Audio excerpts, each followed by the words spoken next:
وصحابہ اجمعین برحمتک یا ارحم الراحمین۔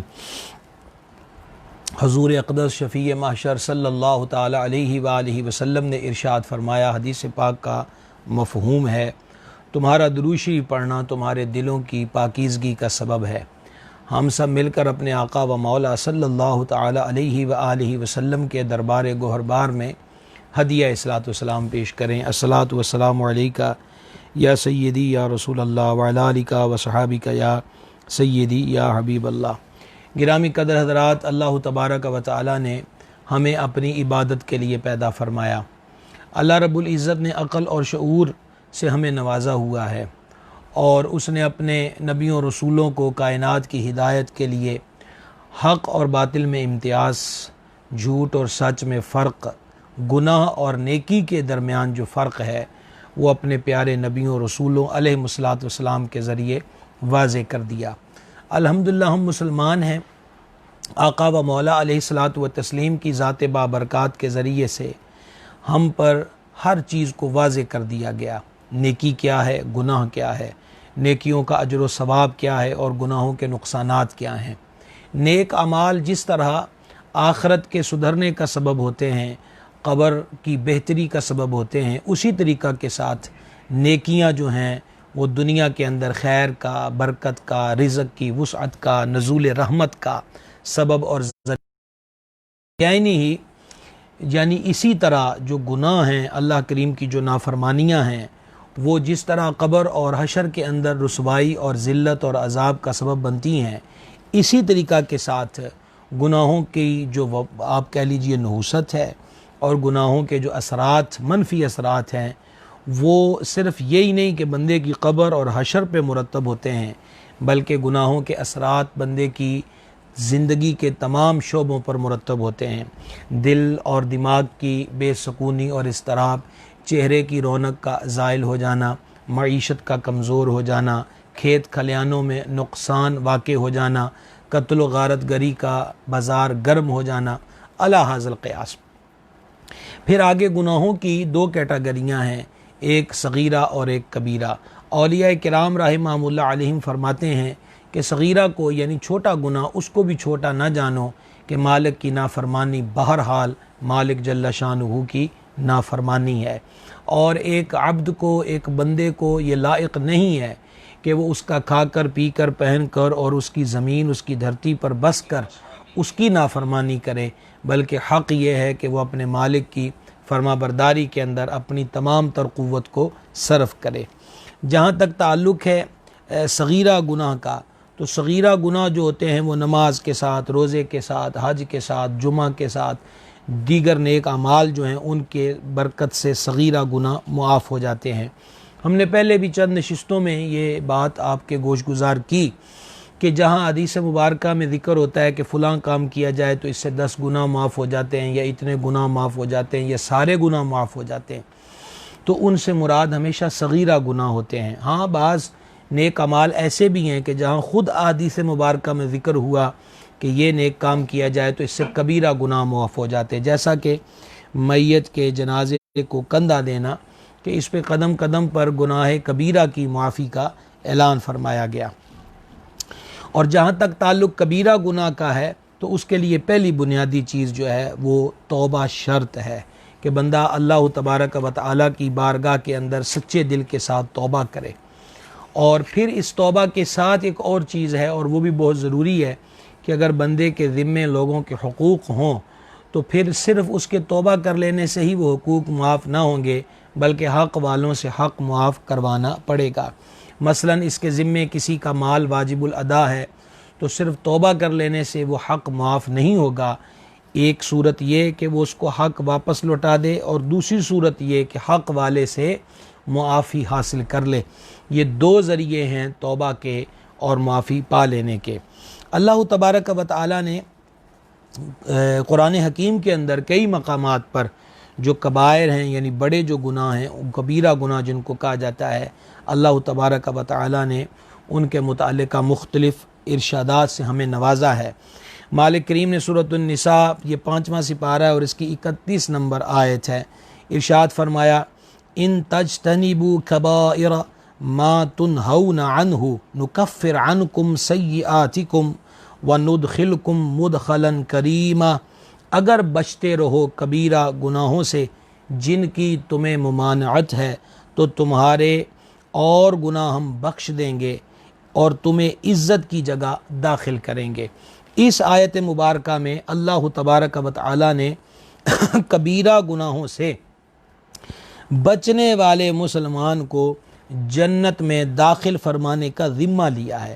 ندخلکم مدخلا کریما، اور تمہیں عزت کی جگہ پہ داخل کریں گے، اور عزت کی جگہ جنت ہے، ذلت کی جگہ جہنم ہے۔ اسی طریقہ کے ساتھ اللہ تبارک و تعالی نے سورہ شورى کی آیت نمبر 37 میں ارشاد فرمایا، اور وہ جو بڑے بڑے گناہوں اور بے حیائیوں سے بچتے ہیں اور جب غصہ آئے معاف کر دیتے ہیں۔ اسی طریقہ کے ساتھ سورہ نجم کی آیت نمبر 32 میں اللہ رب العزت نے ارشاد فرمایا، وہ جو بڑے گناہ اور بے حیائیوں سے بچتے ہیں مگر اتنا کہ گناہ کے پاس رک گئے، بے شک تمہارے رب کی مغفرت وسیع ہے۔ تو یہ 3 آیت مبارکہ آپ کے سامنے ان کا ترجمہ جو ہے وہ پیش کیا گیا ہے۔ یہ اللہ کا وعدہ ہے عزت والی جگہ پہ داخل کرنے کا۔ اب اگلا سوال پیدا ہوتا ہے کہ کبیرہ گناہ کیا ہیں؟ سب سے پہلے ایک حدیث پاک سماعت کر لیجئے، یہ صحیح مسلم شریف کے اندر موجود ہے۔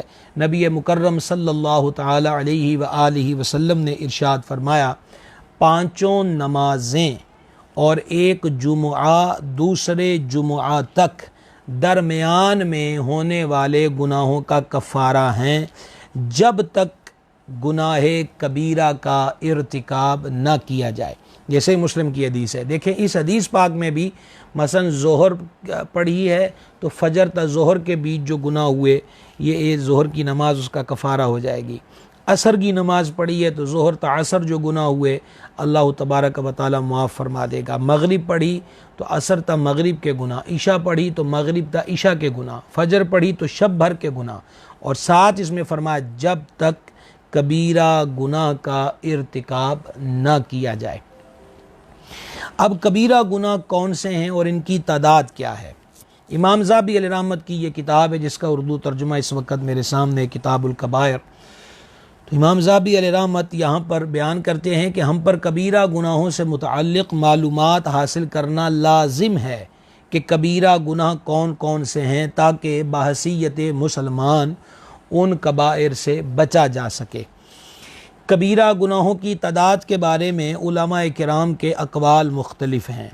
بعض حضرات نے کہا کہ ان کی تعداد 7 ہے، اور اس کی وجہ کہ ایک حدیث پاک میں 7 کبیرہ گناہوں کی نشاندہی فرمائی گئی کہ نبی پاک صلی اللہ تعالی علیہ وآلہ وسلم نے ارشاد فرمایا، 7 ہلاک کرنے والے گناہوں سے بچو۔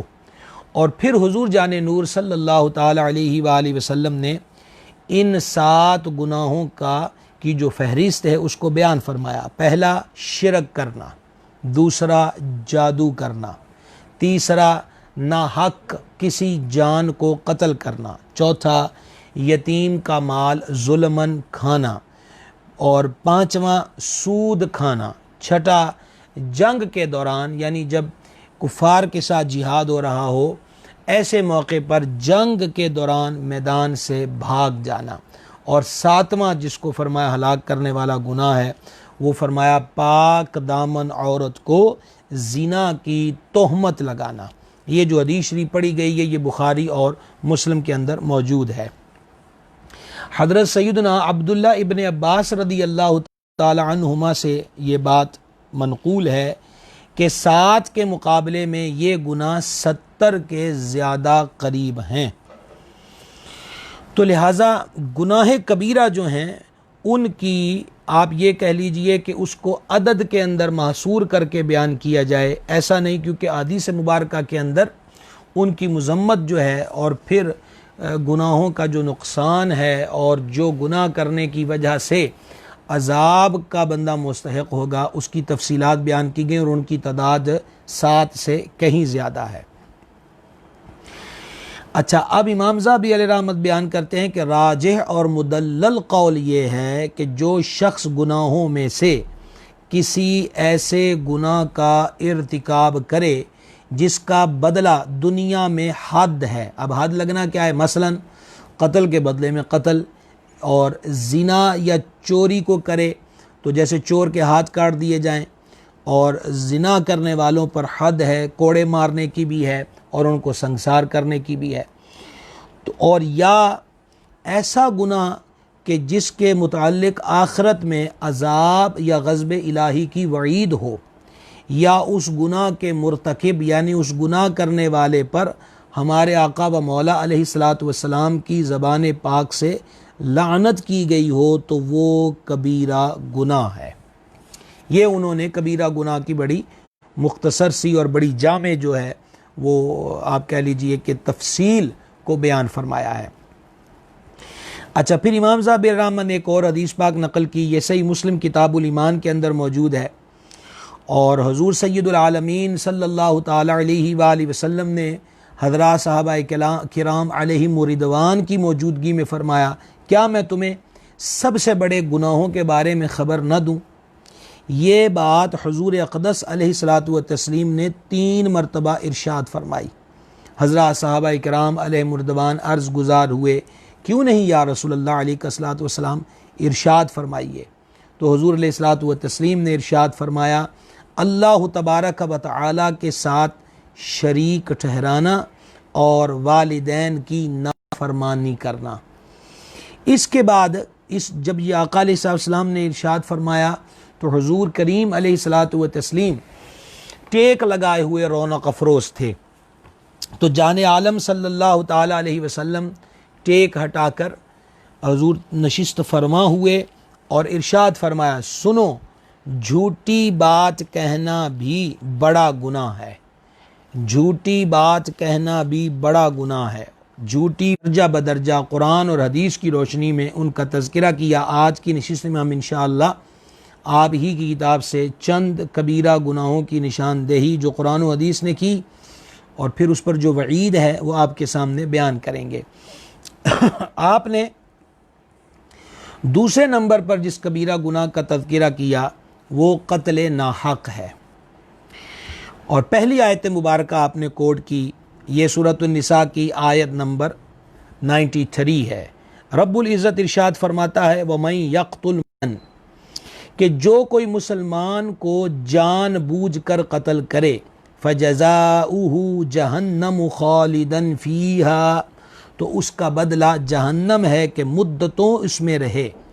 وَغَضِبَ اللَّهُ عَلَيْهِ وَلَعَنَهُ وَعَدَّ لَهُ عَذَابًا عَظِيمًا، اور اللہ نے اس پر، کس پر؟ جس نے قتل ناحق کیا ہے، غضب کیا اور اس پر لعنت کی اور اس کے لیے بڑا عذاب تیار رکھا ہے.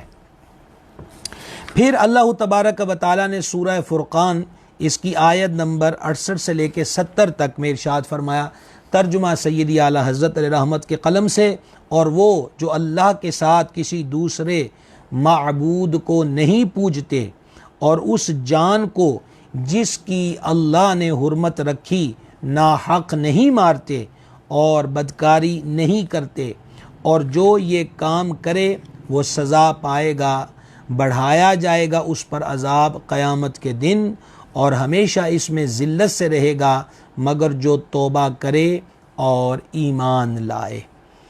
اور پھر سورہ مائدہ کی آیت نمبر 32 میں اللہ تبارک و تعالی نے ارشاد فرمایا، جس نے کوئی جان قتل کی بغیر جان کے بدلے. اب بغیر جان کے بدلے کیا کہ قصاص کے اندر قتل کیا جائے گا، قاضی اسلام اس کا حکم نافذ کرے گا. تو جس نے کوئی جان قتل کی بغیر جان کے بدلے یا زمین میں فساد کے، تو گویا اس نے سب لوگوں کو قتل کیا. فَكَأَنَّمَا قَتَلَ النَّاسَ جَمِيعًا، زمین میں فساد برپا کرنے کے لیے اور بے گناہ کو ناحق قتل کیا، تو ارشاد فرمایا ایسا ہی ہے کہ جیسے اس نے سب لوگوں کو قتل کر دیا. اور پھر سورہ تکویر کی آیت نمبر 8 اور 9 میں ارشاد ہوا، اور جب زندہ دبائی ہوئی سے پوچھا جائے کس خطا پہ ماری گئی. جب زندہ دبائی ہوئی سے پوچھا جائے کس خطا پہ ماری گئی؟ اب یہ سورہ تکویر کی آیت کون سی کس زندہ دبائی ہوئی کی بات ہو رہی ہے؟ اس لڑکی سے جو زندہ دفن کی گئی۔ جو عرب کا دستور تھا کہ زمانہ جاہلیت میں لڑکیوں کو زندہ دفن کر دیتے تھے، یہ سوال قیامت کے دن قاتل کی تو وہ لڑکی جواب دے کہ مولا میرا تو کوئی گناہ نہیں تھا، بے گناہ تھی میں، اور مجھے میرے باپ نے وہ دور جاہلیت کی رسم کی پیروی کرتے ہوئے زندہ دفن کر دیا، مجھے قتل کر دیا۔ گرامی قدر حضرات، نبی مکرم صلی اللہ تعالی علیہ وآلہ وسلم کی بارگاہ بے کس پناہ میں عرض کیا گیا، یا رسول اللہ علیہ الصلاۃ والسلام، عظیم گناہ یعنی بڑا گناہ کون سا ہے؟ تو رسول کریم صلی اللہ تعالی علیہ وآلہ وسلم نے اس سوال کے جواب میں ارشاد فرمایا، تیرا کسی کو اللہ تعالیٰ کا ہم سر قرار دینا، حالانکہ اس نے تجھے پیدا کیا ہے، یعنی تو کسی کو اللہ کے برابر قرار دے۔ سائل نے عرض کیا پھر کون سا؟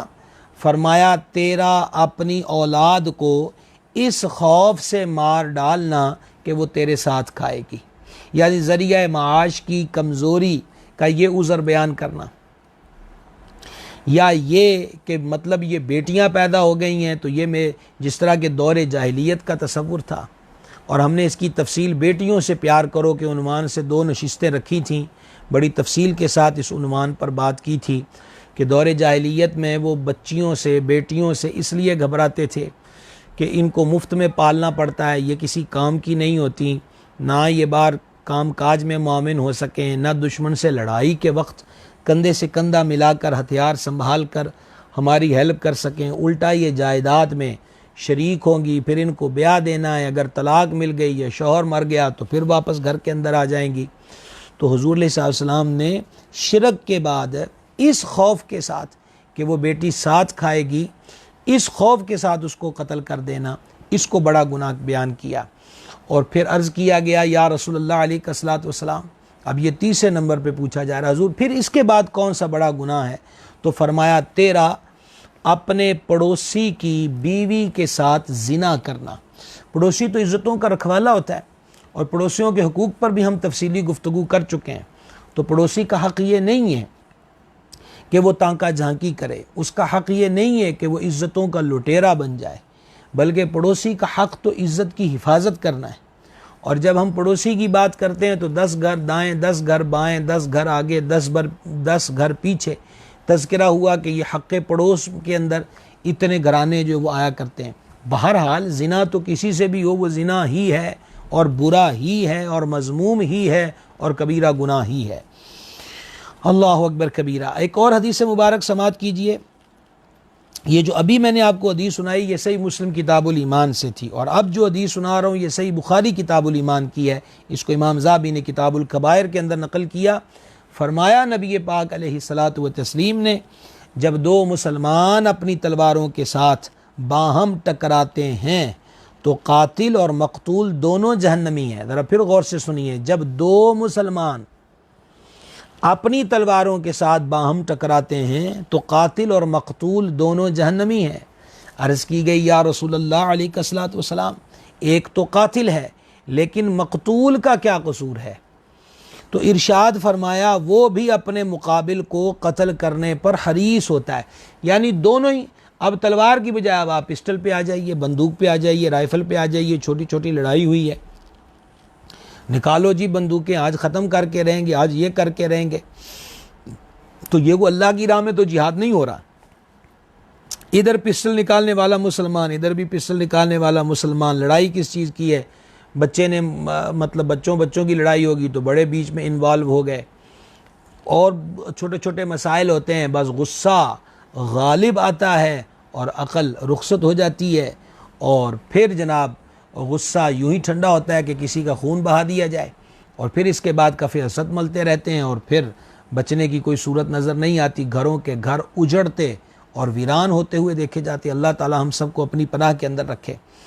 تو لہٰذا فرمایا کہ یہ دونوں جو ہیں ان کے لیے فرمایا یہ دونوں جہنمی ہیں۔ تو اب صحابہ کرام کا سوال کیا کمال کا، انہوں نے عرض کیا حضور وہ دوسرا تو بیچارہ مر گیا جو مقتول ہے، پھر بھی جہنمی کیسے؟ تو فرمایا کہ وہ جو مقتول ہے اس نے بھی تو ہتھیار اس نیت سے اٹھایا تھا کہ اس کو قتل کر دیں گے، اب چل کسی اور کا گیا ہے۔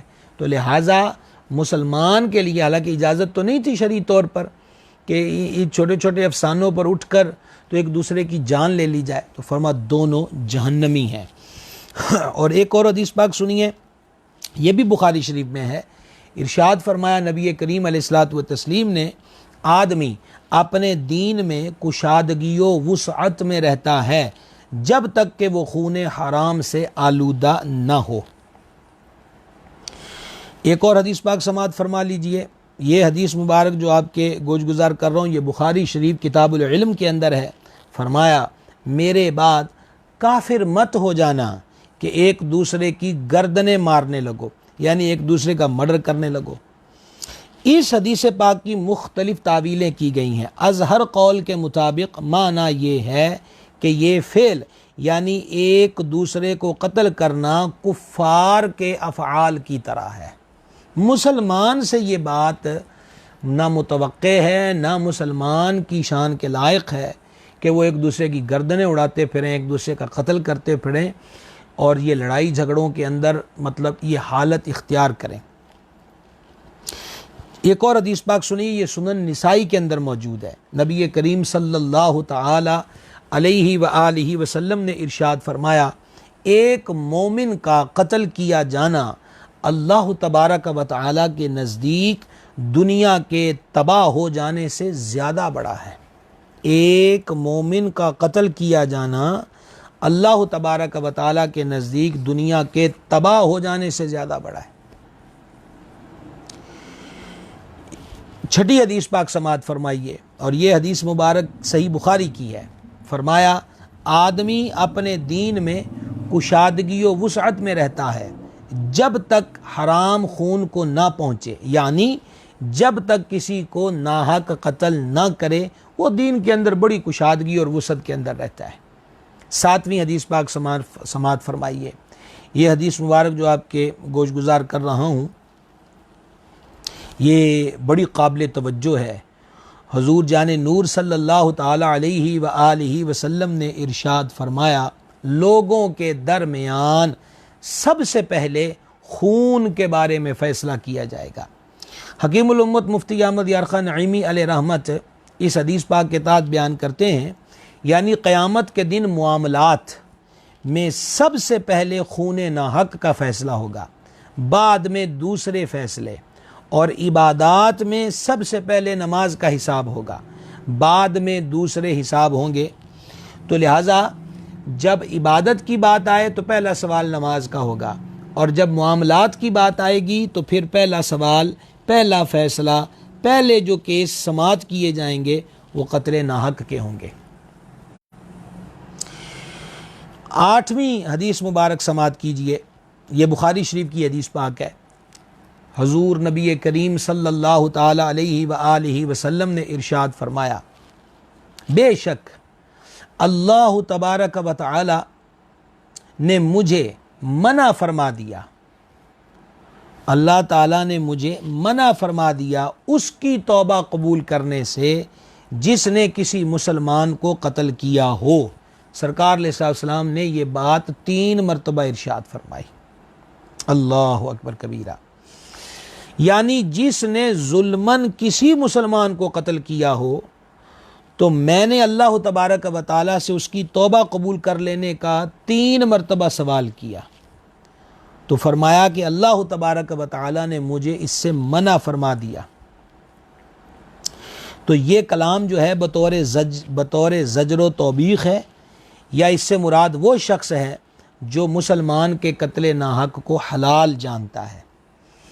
9ویں حدیث مبارک سماعت کیجئے، یہ بھی بخاری شریف کی ہے کہ نبی کریم صلی اللہ تعالی علیہ وآلہ وسلم نے ارشاد فرمایا، بڑے گناہوں میں سے یعنی کبیرہ گناہوں میں سے اللہ تبارک و تعالی کے ساتھ کسی کو شریک کرنا، نمبر 2 ناحق قتل کرنا، اور نمبر 3 والدین کی نافرمانی کرنا ہے۔ 10ویں حدیث پاک سماعت کیجئے، حضور نبی کریم صلی اللہ تعالی علیہ وآلہ وسلم نے ارشاد فرمایا، یہ بخاری و مسلم کی حدیث ہے، جو جان بھی ظلماً قتل کی جاتی ہے حضرت سیدنا آدم علیہ السلام کے پہلے بیٹے قابیل پر، اس کے خون میں سے حصہ ہے، کیونکہ وہ پہلا شخص ہے جس نے قتل ایجاد کیا۔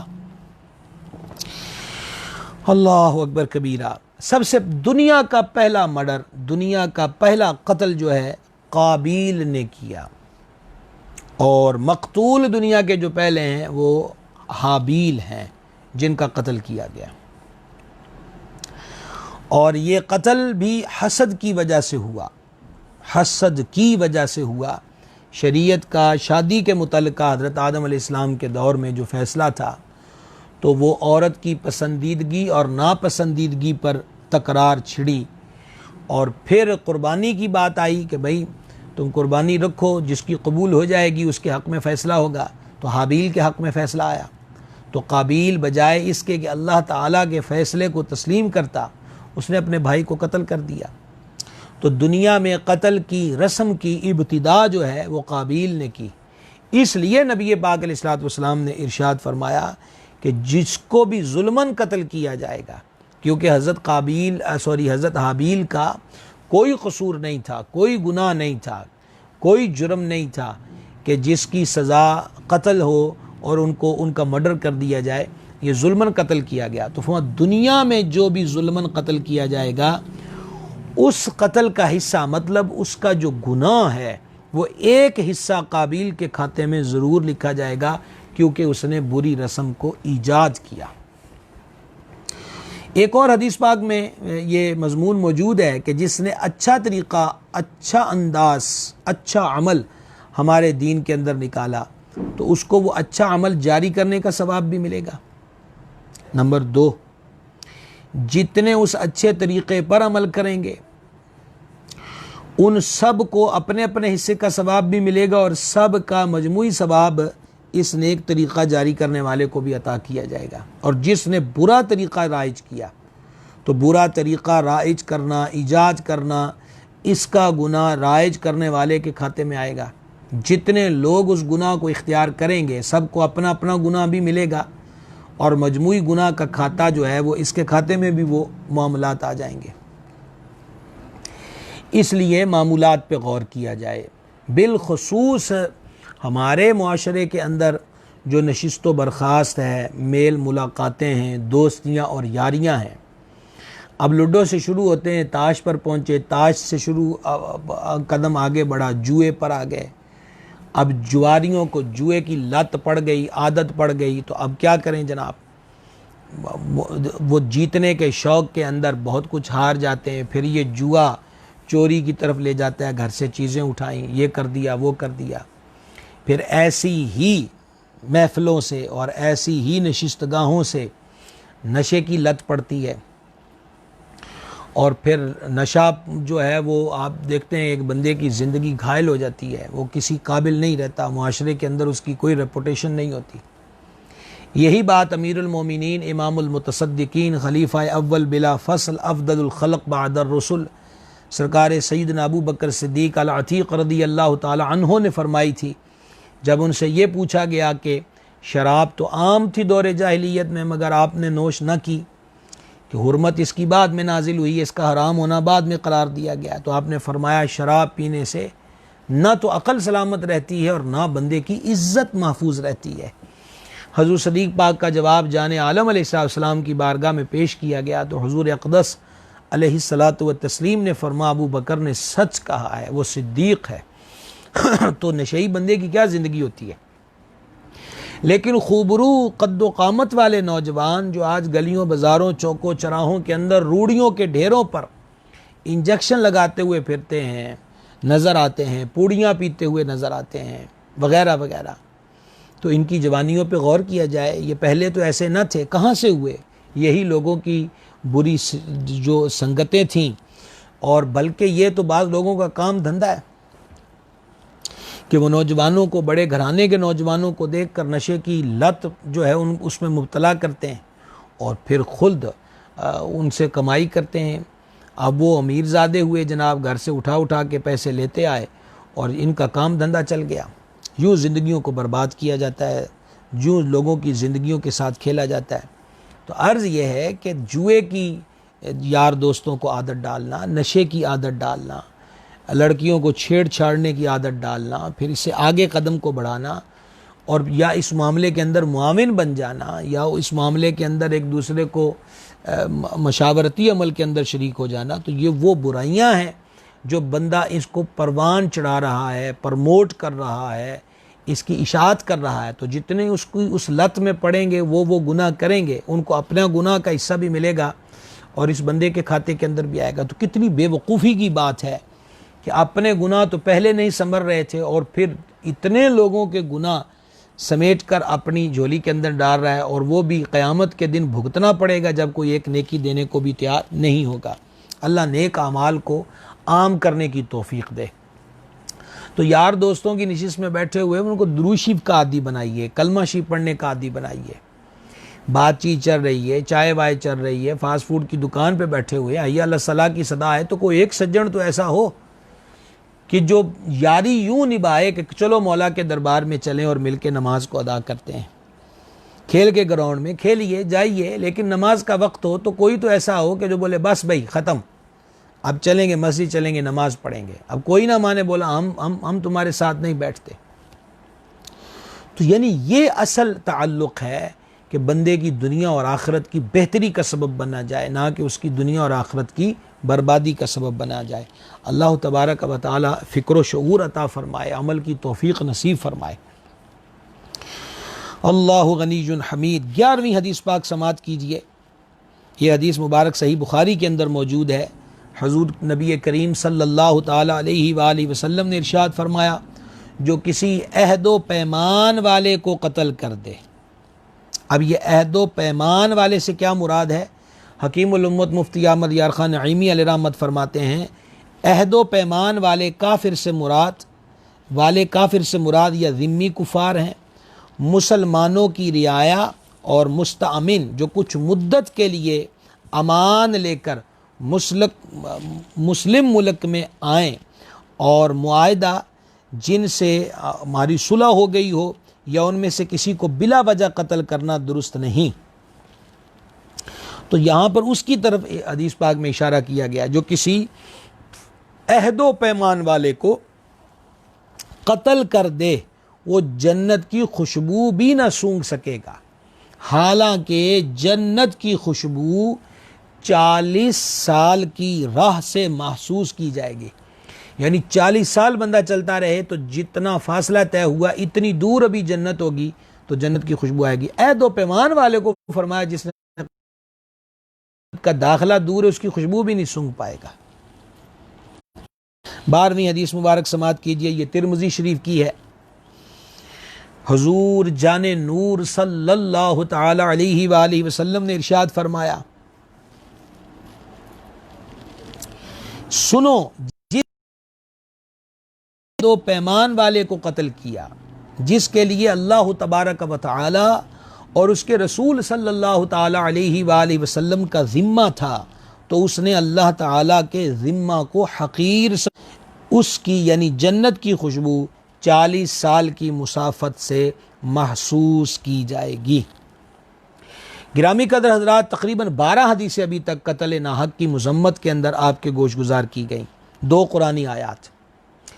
اب آپ کو ایک بات جو آپ کے گوش گزار کرنے لگا ہوں، 13ویں نمبر امام زابی نے اس کو نقل کیا ہے۔ اس سے سمجھنا آسان ہوگا کہ یہ جو قتل ناحق ہے کتنا بڑا جرم ہے۔ بڑے غور کے ساتھ اس حدیث پاک کو سنیے۔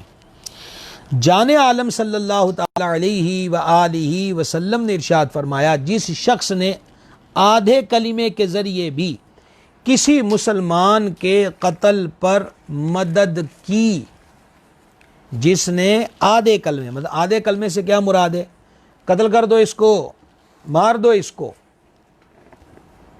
اب اس کو عربی میں کہتے ہیں اقتل، قتل کر دو، اور اس کا آدھا کلمہ کیا ہے؟ علماء کہتے ہیں اق، یعنی اقتل پورا تھا قتل کر دو، اور اس کا آدھا کلمہ کیا ہے؟ اق۔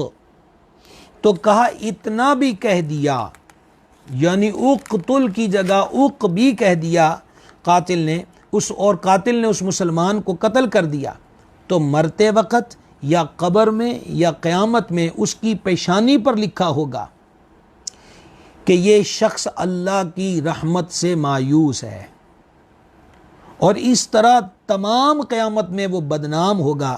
اگر اس شخص نے حلال جان کر قتل کیا تھا تو یہ لفظ ظاہر ہے حدیث شریف کے اندر کہ وہ اللہ کی رحمت سے دور ہے۔ تو یہ آپ کو عرض کیا گیا، آدھا کلمہ بھی فرمایا کہ جس نے کسی مسلمان کے قتل پر مدد کی، اب قاتل کی بات نہیں ہو رہی، یعنی کہنے والے کی بات ہو رہی، قتل کر دو۔ اقتل کا آدھا کلمہ بنا مرڈر کر دیا جائے، قتل کر دیا جائے، اس کا آدھا کلمہ بھی کہا اور قاتل نے اس کے کہنے پر اس کا مرڈر کر دیا، تو فرمایا کہ وہ قیامت کے دن اللہ تبارک و تعالی سے اس حال میں ملے گا کہ اس کی دونوں آنکھوں کے درمیان لکھا ہوگا کہ یہ شخص رحمت الہی سے مایوس ہے، اللہ کی رحمت سے یہ بندہ دور ہے۔ اور 14 نمبر پر حدیث پاک سماعت کر لیجئے، اللہ غنی حمید، یہ نسائی شریف کی حدیث ہے۔ فرمایا اللہ کے حبیب کریم رؤوف الرحیم صلی اللہ تعالی علیہ وآلہ وسلم، امید ہے کہ ہر گناہ کو اللہ تعالی بخش دے گا مگر وہ شخص جو کفر کی موت مرا، یا جس شخص نے جان بوجھ کر کسی مسلمان کو ناحق قتل کیا، کفر پہ مرنے والا اور ناحق قتل کرنے والا۔ فرمایا کہ یہ مگر کے تحت بیان فرمایا۔ اب یہ یہاں سے کیا مراد ہے؟ حکیم الامت مفتی محمد احمد یار خان صاحب نعیمی علیہ رحمت اس حدیث کے تحت بیان کرتے ہیں، اس حدیث کا مطلب یہ ہے کہ جو کوئی کسی مسلمان کو ناحق قتل کرے، قتل کو حلال جان کر یا اس لیے قتل کرے کہ وہ مومن کیوں ہوا، وہ دوزخی دائمی ہے، لائق بخشش نہیں، کہ اب یہ قاتل کافر ہو گیا اور کافر کی بخشش نہیں، یا یہ فرمان ڈرانے کے لیے ہے کہ یہ جرم اسی لائق تھا کہ اس کا مرتکب ہمیشہ دوزخ میں رہتا اور اس کا گناہ نہ بخشا جاتا۔ گرامی قدر حضرات، یہ قتل ناحق کے بارے میں تقریباً 14 احادیث مبارکہ جو ہیں وہ آپ کے گوش گزار کی گئی۔ اگر ہم یہ دیکھیں آج ہمارے معاشرے کے اندر قتل جو ہے اس کی شرح بہت زیادہ بڑھ چکی ہے۔ سوشل میڈیا کو دیکھ لیجئے، اخبارات کو دیکھ لیجئے، الیکٹرانک میڈیا کو دیکھ لیجئے، پرنٹ میڈیا کو دیکھ لیجئے، کیا کثرت و بہتات، ہر طرف قتل ناحق کا بازار سرگرم ہے۔ دنیا کے اندر اس کی جو مطلب کہ سزا ہوتی ہے وہ آپ حضرات کے سامنے ہے کہ مطلب لوگ جیلوں کے اندر گل سڑ جاتے ہیں، پیچھے بیوی بچے لوگوں کی ہاتھوں کی طرف دیکھتے ہیں، دھکے کھاتے ہوئے نظر آتے ہیں، گھروں کے گھر اجڑ جاتے ہیں۔ بڑے افسوس کے ساتھ کہنا پڑ رہا ہے کہ ہمارے ہاں جس طرح زنا اور بدکاری، بد نگاہی، پرائی عورتوں لڑکیوں کے ساتھ چھیڑ چھاڑی، اس قسم کی باتوں کو فلموں اور ڈراموں کے ذریعے نئی نسلوں کے بیچ راسخ کیا جا رہا ہے، میسج، تحریک۔ اسی طریقہ کے ساتھ انہی فلموں ڈراموں کی اگر پوزیشن اور صورتحال کو دیکھیں، سوشل میڈیا کو دیکھیں،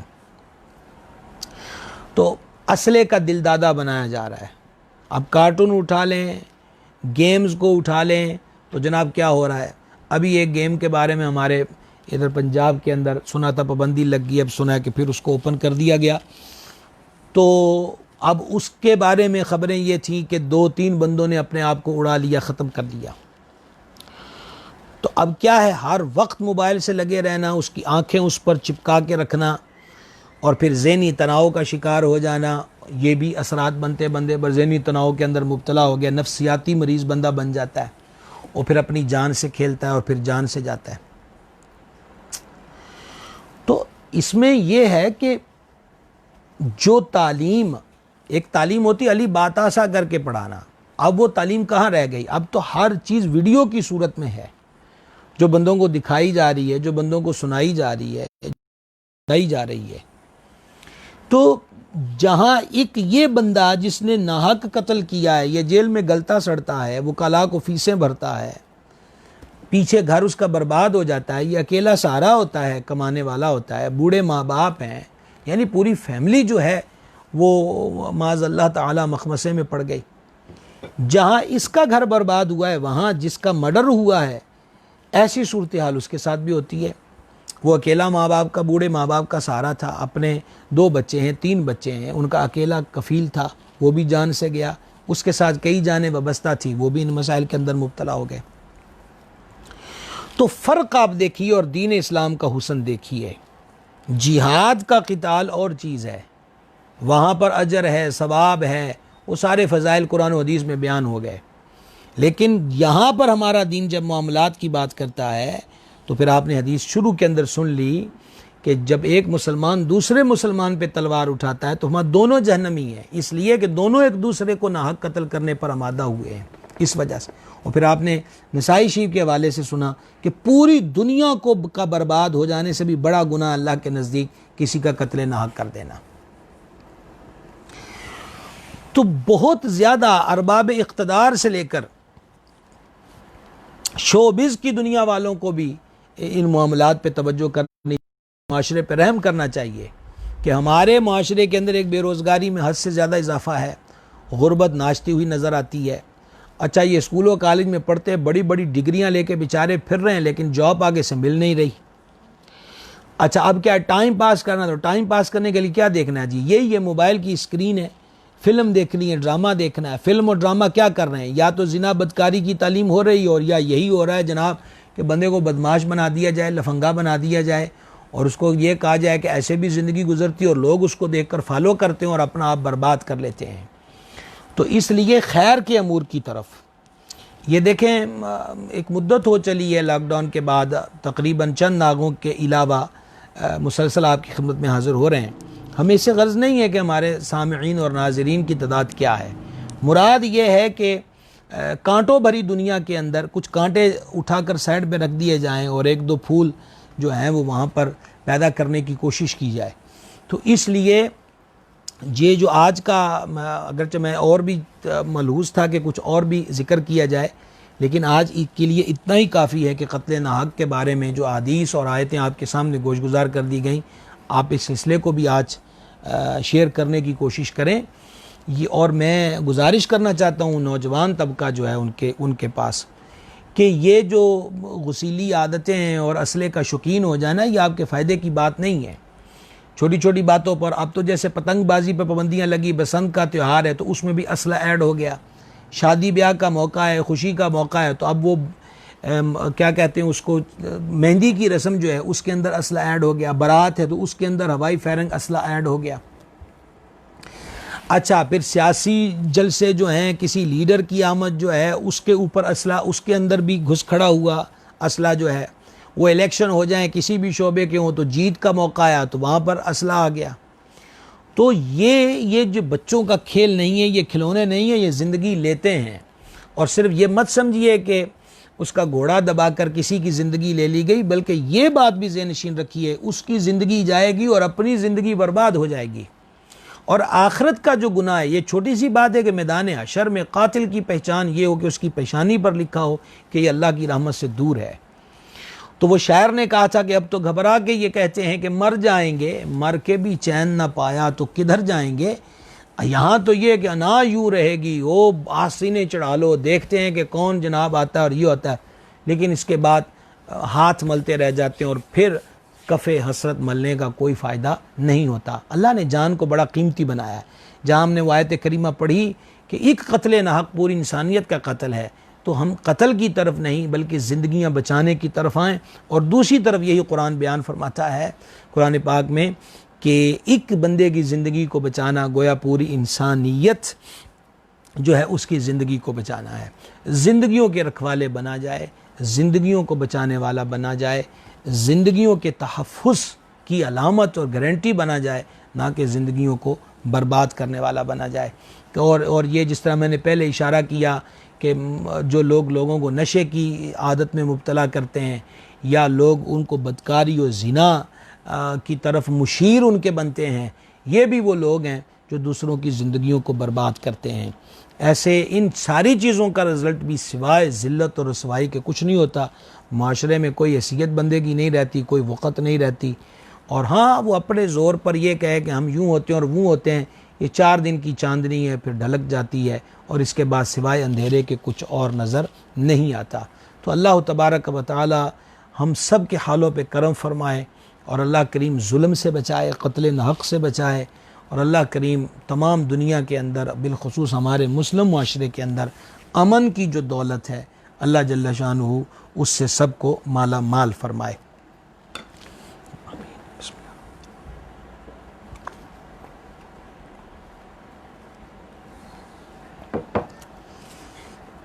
کل ہم کس موضوع پر آپ سے ماوے گفتگو ہوں گے، بڑی ہی توجہ کے ساتھ کل کا موضوع جو ہے وہ سماعت فرما لیجئے۔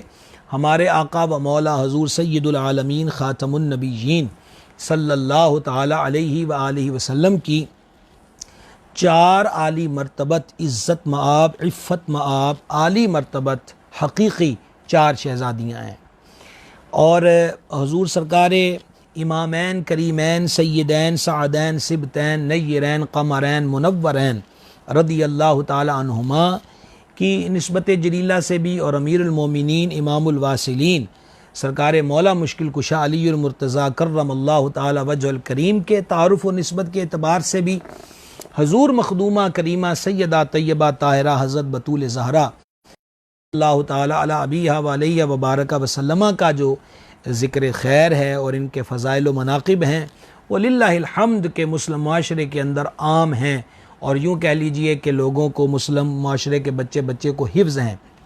البتہ حضور جان نور علیہ السلام کی جو باقی 3 عالی مرتبت مقدس طیبات و طاہرات شہزادیاں ہیں، تو ان کا جو تذکرہ اور ذکر پاک ہے وہ بہت زیادہ معروف اور مشہور، یا اب یوں کہہ لیجئے کہ ان کے وصال کے ایام بھی گزر جاتے ہیں اور اس قدر تذکرے نہیں ہوتے۔ تو میں نہیں کہتا کہ بالکل ہی نہیں ہوتے، لیکن کثرت کے ساتھ جو تعارف ہوتا ہے اس معاملے کے اندر کافی کمیاں ہیں۔ تو انشاءاللہ عز و جل مجھے یہ تو نہیں پتا کہ اس میں ہماری 2 نشستیں ہوتی ہیں کہ 3 ہوتی ہیں، لیکن یہ ہے کہ کل ہم انشاءاللہ تعالی علی ترتیب نبی مکرم شفیع اعظم صلی اللہ تعالی علیہ وسلم کی بقیہ 3 حقیقی بیٹیوں شہزادیوں رضی اللہ تعالی عنہن کا ذکر خیر کریں گے، ان کے اسماء شریفہ، ان کی سیرت طیبہ، ان کے عقد مبارک، آگے ان کی اولاد امجاد، کیا ان میں سے اب بھی اولاد امجاد میں سے کوئی سلسلہ باقی رہا کہ نہ رہا، دین کی راہ میں ان کی قربانیاں اور ان پر آنے والے جو مصائب و علام تھے دین اسلام کی راہ کے اندر، وہ انشاءاللہ عز و جل کل سے ہم بالتفصیل ذکر کریں گے۔ یہ جتنے بھی ہمارے سامعین ہیں، میں سب سے کہوں گا کہ یہ ایک بڑا ہی اہم ترین موضوع ہے ہر اعتبار کے ساتھ، تو کل سے ریلیٹڈ رہیں، دوست احباب کو اس کی دعوت بھی دیں۔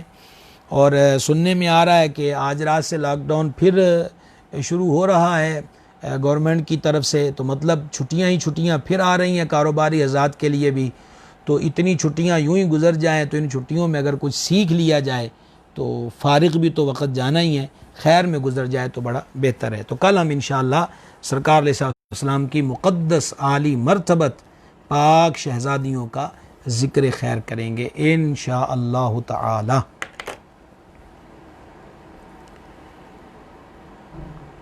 جی جناب، یہ وقاص علی صاحب ہیں، جناب کو خوش آمدید۔ حافظ ذیشان صاحب ہیں، جی دعاؤں سے نواز رہے ہیں، جزاک اللہ خیر و آمین۔ جناب نور آصف صاحب ہیں، اہلا و سہلا۔ رانا عباس امینی صاحب ہیں، آپ کو بھی خوش آمدید۔ مولانا حافظ سلیم رضوی صاحب ہیں، جناب کو بھی خوش آمدید جی۔ ملک ذیشان صاحب ہیں، خوش آمدید آپ کو۔ حمزہ ملک صاحب ہیں، جناب کو بھی ویلکم۔ میاں نوید صاحب ہیں، اہلا و سہلا۔ مزمل شہزاد صاحب کو بھی خوش آمدید۔ جناب مولانا قاری محمد رحمت اللہ چشتی گولوی صاحب ہیں، جناب کو بھی خوش آمدید جی آج کے سلسلے میں۔ ساجد حسین چشتی صاحب ہیں، جناب کو ویلکم جی۔ جناب محمد صدیق کمبوہ قادری صاحب، جناب دعا سے نواز رہے ہیں جی، آمین و جزاک اللہ خیرہ۔ مولانا حافظ نور کھچی صاحب ہیں، جناب کو بھی خوش آمدید جی۔ جناب شاہد محمود صاحب ہیں، اہلا و سہلا۔ رانا توقیر عباس صاحب ہیں، خوش آمدید جی۔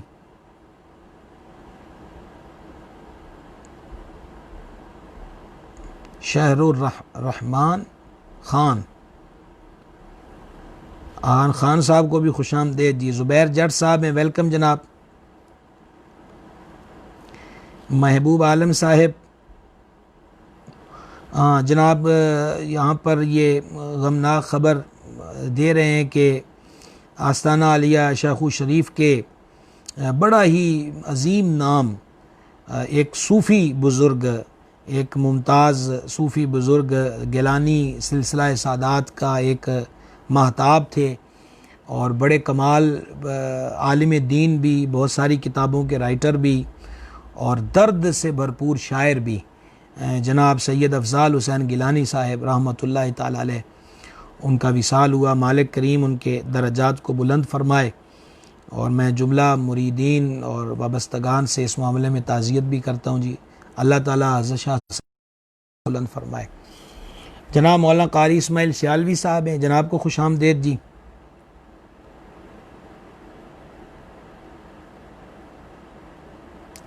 محمد ارسلان اتاری صاحب ہیں، اہلا و سہلا۔ فریاد علی صاحب ہیں جناب، جناب کو بھی خوش آمدید۔ علامہ عمر اکبر الباروی، جناب کو بھی خوش آمدید۔ حافظ شہر یار صاحب، حافظ صاحب کو بھی خوش آمدید۔ ملک عثمان صاحب ہیں، جناب کو بھی ویلکم۔ نور آصف صاحب کا لکھا سلام نظر آ رہا، وعلیکم السلام ورحمۃ اللہ وبرکاتہ۔ سیفی ساؤنڈ والے ہمارے بھائی ہیں، جناب کو بھی ویلکم۔ رضوان بٹ صاحب ہیں، جناب کو بھی اہلا و سہلا۔ محمد نبیل قادری رضوی صاحب ہیں، جناب کو خوش آمدید۔ عثمان دلشاد صاحب ہیں، اہلا و سہلا۔ عرفان منظور صاحب ہیں، جناب کو بھی خوش آمدید۔ وسیم سنی صاحب دبئی سے سلام لکھا ہے جی، وعلیکم السلام ورحمۃ اللہ وبرکاتہ۔ شبیر اتاری صاحب ہیں، جناب کو بھی ویلکم۔ محمود علی قادری صاحب ہیں، اہلا و سہلا۔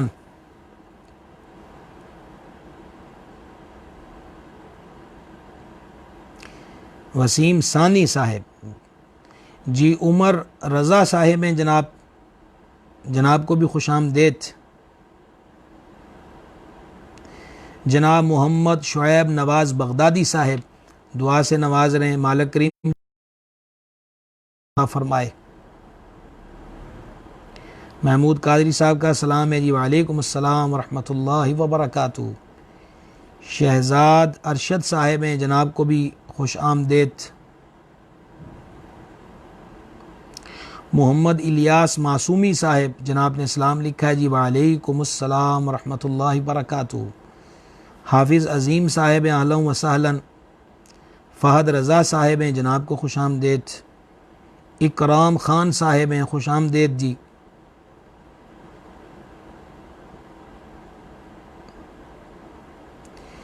جناب شہزاد رسول قریشی ہاشمی صاحب، جناب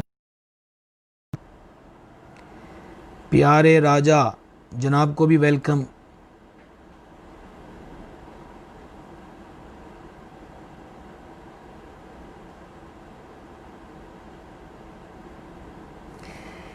محمود علی قادری صاحب نے کسی کرنسی کے بارے میں لکھا ہوا ہے، اس کی تفصیل بھیجیں گے تو پھر کچھ عرض کیا جا سکتا ہے جی۔ جناب ریاض احمد صاحب ہیں، عرب شریف سے سلام لکھا ہے جی، وعلیکم السلام ورحمۃ اللہ وبرکاتہ۔ حافظ زبیر صاحب ہیں، جناب کو بھی ویلکم، خوش آمدید۔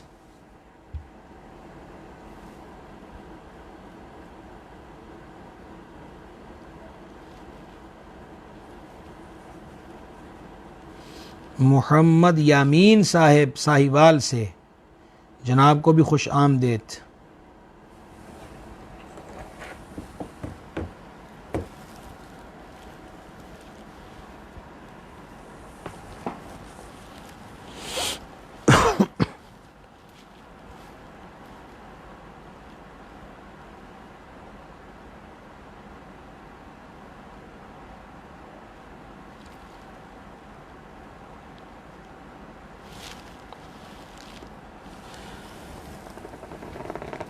کل انشاء اللہ تعالی نبی کریم رؤوف الرحیم علیہ الصلاۃ والتسلیم کی پاک شہزادیوں کا، ان کی مبارک تذکرہ جو ہے وہ انشاءاللہ کل سے وہ شروع کر رہے ہیں ہم۔ سب حضرات اس میں شرکت کریں، دوست احباب کو دعوت بھی دیں۔ یہ ہمارے پیجز پہ انشاءاللہ بر وقت پوسٹ لگ جائے گی، اس کو بھی شیئر کریں تاکہ سب تک پہنچ جائے۔ جناب محمد انعام الحق صاحب سلام لکھا ہے جی، وعلیکم السلام ورحمۃ اللہ وبرکاتہ۔ جناب محترم شہزاد رسول قریشی ہاشمی صاحب نے دعا سے نوازا ہے جی، دعا کا فرما بھی رہیں، مالک کریم رحمت فرمائے، کرم فرمائے، دنیا اور آخرت کی بھلائیاں نصیب فرمائے۔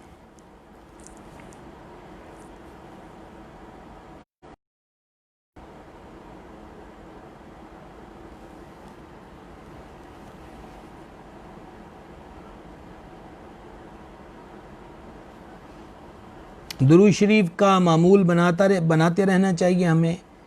سید العالمین صلی اللہ تعالی علیہ وسلم کی بارگاہ بے کس پناہ میں ہدیہ اصلاۃ والسلام، زیادہ سے زیادہ باطن کی صفائی، اس سے پاکیزگی حاصل ہوتی ہے، طبیعتوں میں قرار ہوتا ہے، ایک الگ سوز و گداز ہے اور ایک لطف و سرور کی دنیا ہے، تو اس سے محظوظ ہوتے رہنا چاہیے، مستفید اور مستنیر ہوتے رہنا چاہیے، اور اس سے بھی وہ سارا پاگل پن اور آپ یوں کہہ لیجئے کہ جو نفسیاتی پرابلمز ہیں جو معاذ اللہ اس حد تک لے جاتی ہیں کہ لوگ قتل ناحق کے لیے قدم اٹھاتے ہیں، تو ایسی چیزوں سے نجات بھی، جب دل ہی پاکیزہ ہو گئے تو پھر انشاءاللہ باقی پاکیزگیاں بھی بندے کو حاصل ہوں گی۔